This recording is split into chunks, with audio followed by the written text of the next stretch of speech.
G'day trendsetters, Greg here from Fishbait Films, and today we're revisiting our Kato AC 4400s with the Tsunami 2 decoders in them, which we started many months ago.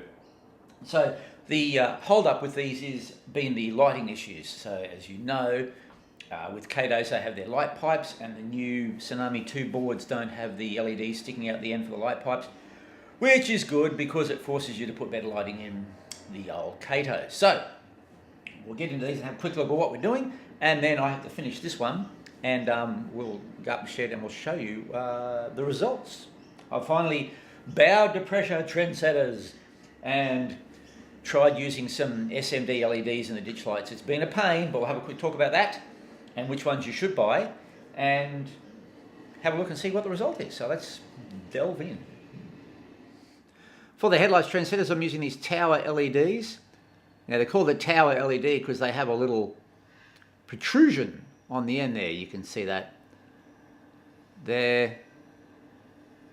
And we have to drill out the headlight bezel just a tiny bit to fit these in. There we go, that's probably a better picture there. So you can see a little tower on the end there. Initially I thought they were called tower LEDs because they were made by the company that, remember old tower models? But you know, no, of course not. So there's a little tower there. Now, I bought these because they were pre-wired and they had the LEDs suitable for 12 volts, but the wires are quite thick. So I'd probably suggest buying them without the wires on them and putting a resistor on yourself, because the wires are quite a bit thick, and we'll see how much room they take up in the body when you try and put them in. As you heard, this is the headlight bezel here, the silver bit moulding there. That has to be drilled out ever so slightly, tiny bit, not very much at all. And glue the bezel into the body first. Don't try and take the bezel, because the bezel just sits there in the light pipe. If you try and drill it out of the locomotive, you'll crack it because the sides don't have any purchase.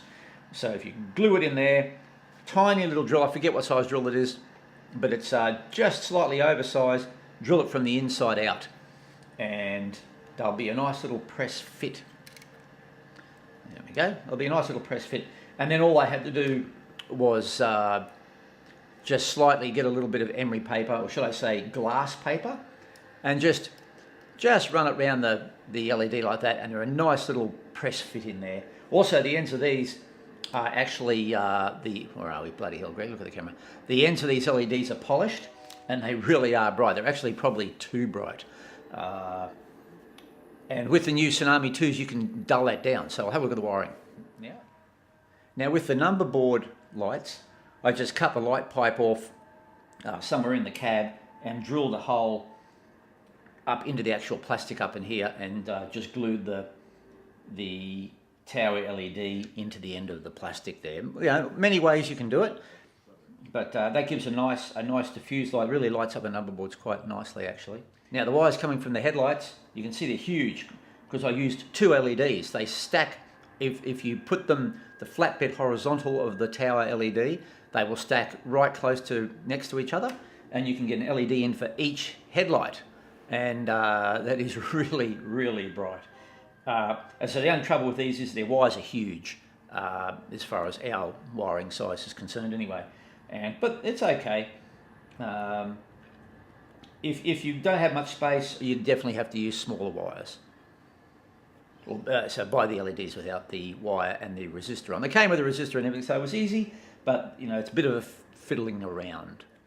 So you can see now we have a bit of a cluster of wires coming out. What I've done, I have linked up all the reds together. So remember, red is our common on DCC decoder switching, except MTH, isn't it? Yes, Mike. Anyway, we won't talk about that.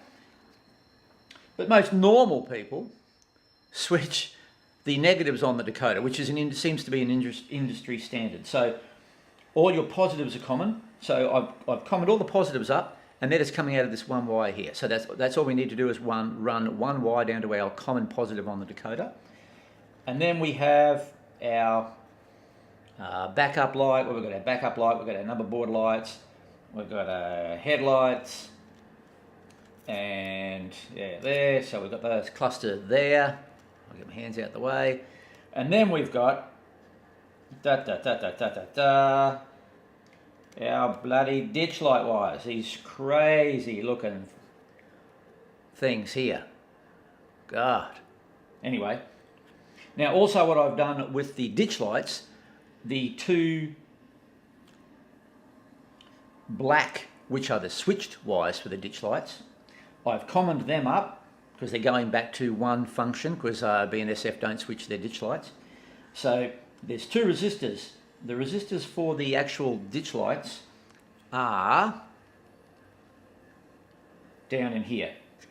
Rather than put them on the board and have to run two wires, I've just put the two resistors there and then just one thicker wire. This is our black here, our switched. This is our for our ditch lights. So we have less wires. Less wires you have going back to the decoder, the better. And as for ditch lights, now let's have a quick talk about ditch lights, trendsetters. Now, a thing about ditch lights, or should I say SMD LEDs. I didn't know there was two types, or two sizes, so I ordered some quite a good price off eBay, some bloke somewhere, I forget where it is now. There's plenty online you can have a look at. And first of all I got the smaller ones, I forget the numbers now, but the smaller ones are ridiculously small. And then I had a better look and realised that there's two sizes. Now, but the main thing is you can see here, these come pre-wired because there's no way I'm having enough trouble soldering these on, the wires onto the decoder, let alone soldering them onto the LED itself. Now you can see there's a black and a red wire there. Now, that's very handy because for two reasons. One, it gives you the polarity which you need for LEDs. This is the small one, the bigger ones are in a packet somewhere else. But the main thing is, and I see a lot of people using SMD LEDs with a thing you call magnet wire. Now, really coming from an electrical background, there's no such thing called magnet wire. What it is motor winding wire, very small motor winding wire. And it's not insulated like this. It's insulated with a varnish. It's not a high quality insulation. What it's made to do is to be wound into either a very small motor or a coil, which is probably where the term magnet wire comes from, because it's used for maybe tiny electromagnets.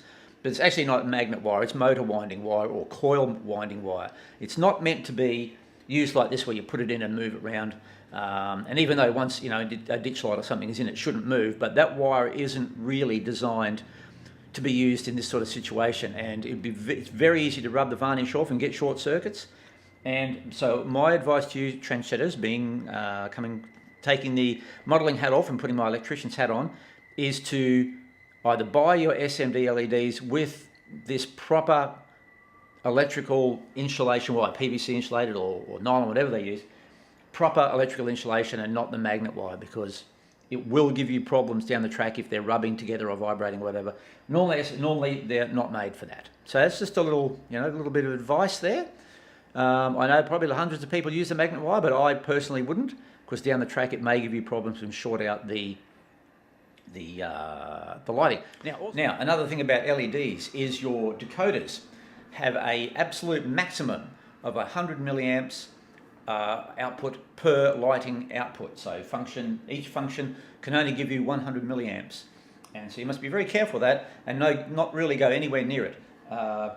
Now, the tower LEDs, they had a resistor that will let them draw 20 milliamps, roughly about 21 milliamps at 13 volts. So that's good. So both of them together running off the headlight, it's about 44 milliamps. I measured it yesterday.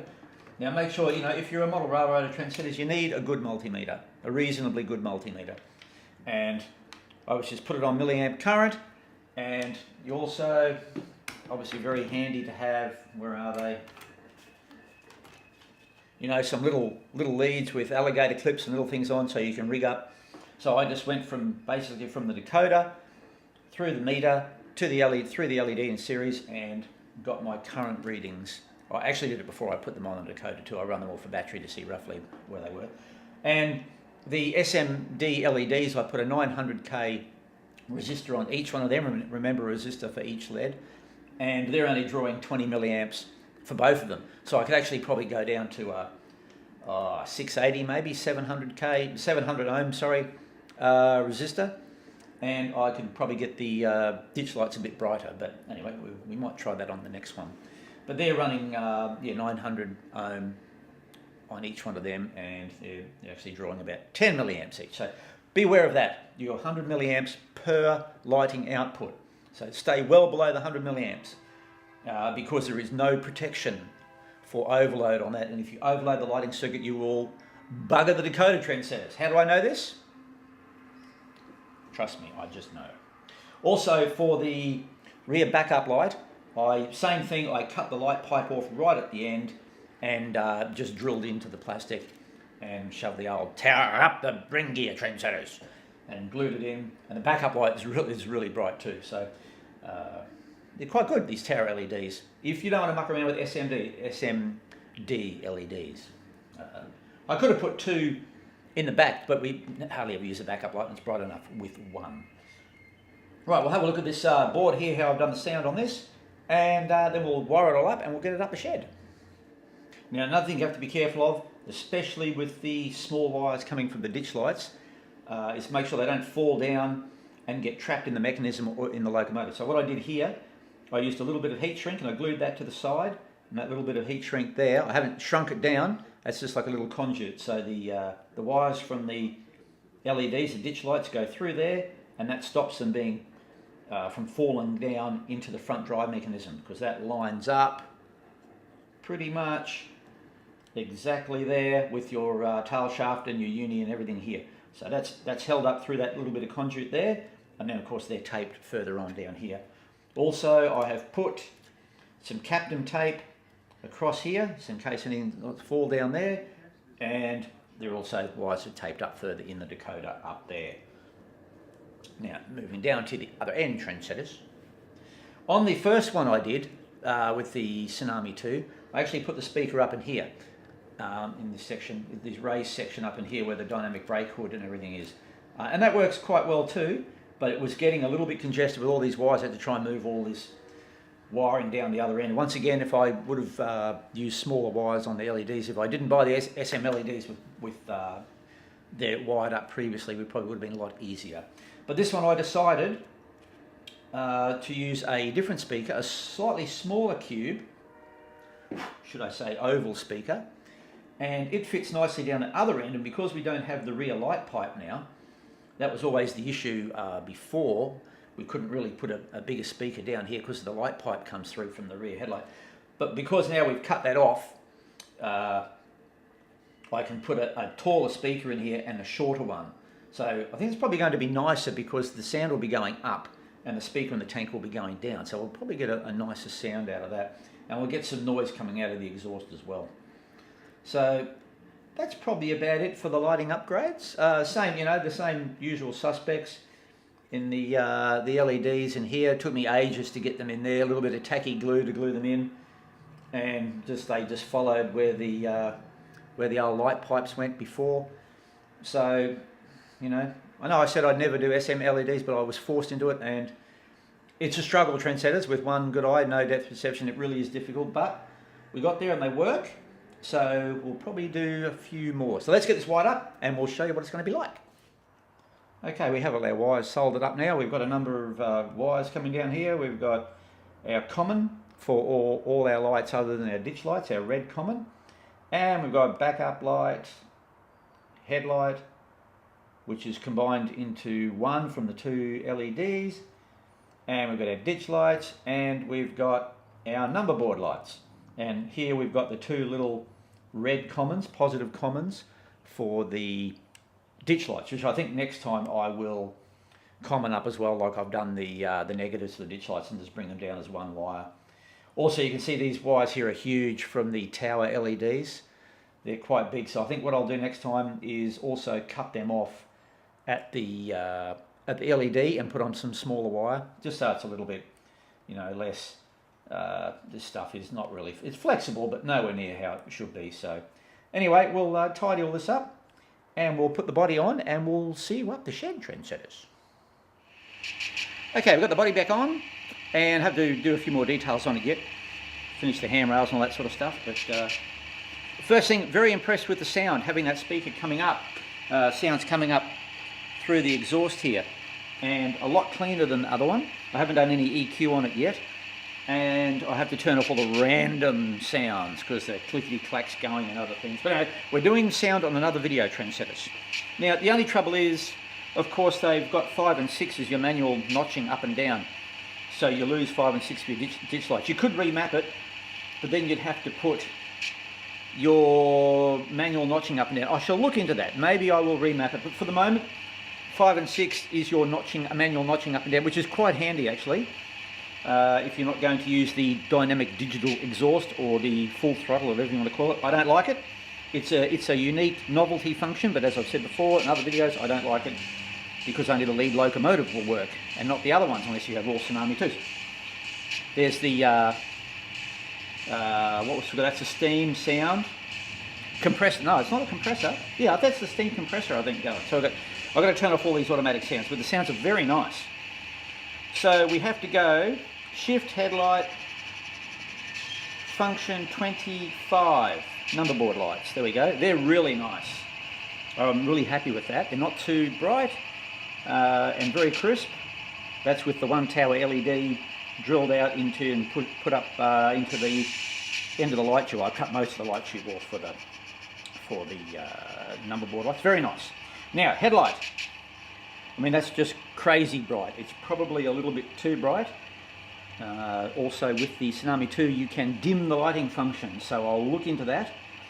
I probably wouldn't dim it too much. As I said before, it's drawing 22 milliamps a LED, which is about right, but it is quite bright and a little bit brighter than the ditch light. So then we have to go back into shift headlight twice to get us function 26 for the ditch lights.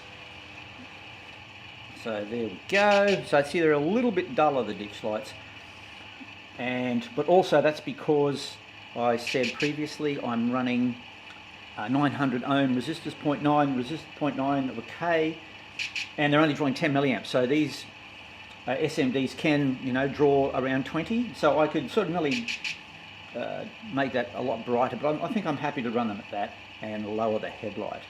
So there you go, trendsetters. My first ever locomotive first Kato I should say, with all independent LEDs, which is very nice.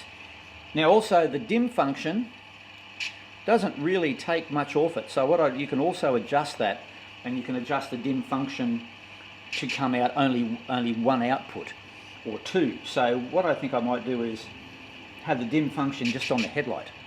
So you turn the ditch lights off, have the number boards at the same brightness because they don't change anyway, and have the headlight dim quite a bit. So that's something I'll muck around with and show you in another video. I'm trying to keep this one short. Who knows, it's probably 3 freaking hours, like they all go over. So headlight off. Oh, here comes the steam compressor on again, yada yada. Function headlight to get us up to 20. We'll turn off the ditch lights, and there we go. Right. Well, there you go, trendsetters. I'm really happy with this. Happy with the lighting. The other one is exactly the same, 5622. It's still up in the house on the bench, getting the other details put on. Really happy with the lighting, and really happy with the sound on this one. It sounds better than the other one with the high bass speaker up in the dynamic hood here, facing downwards.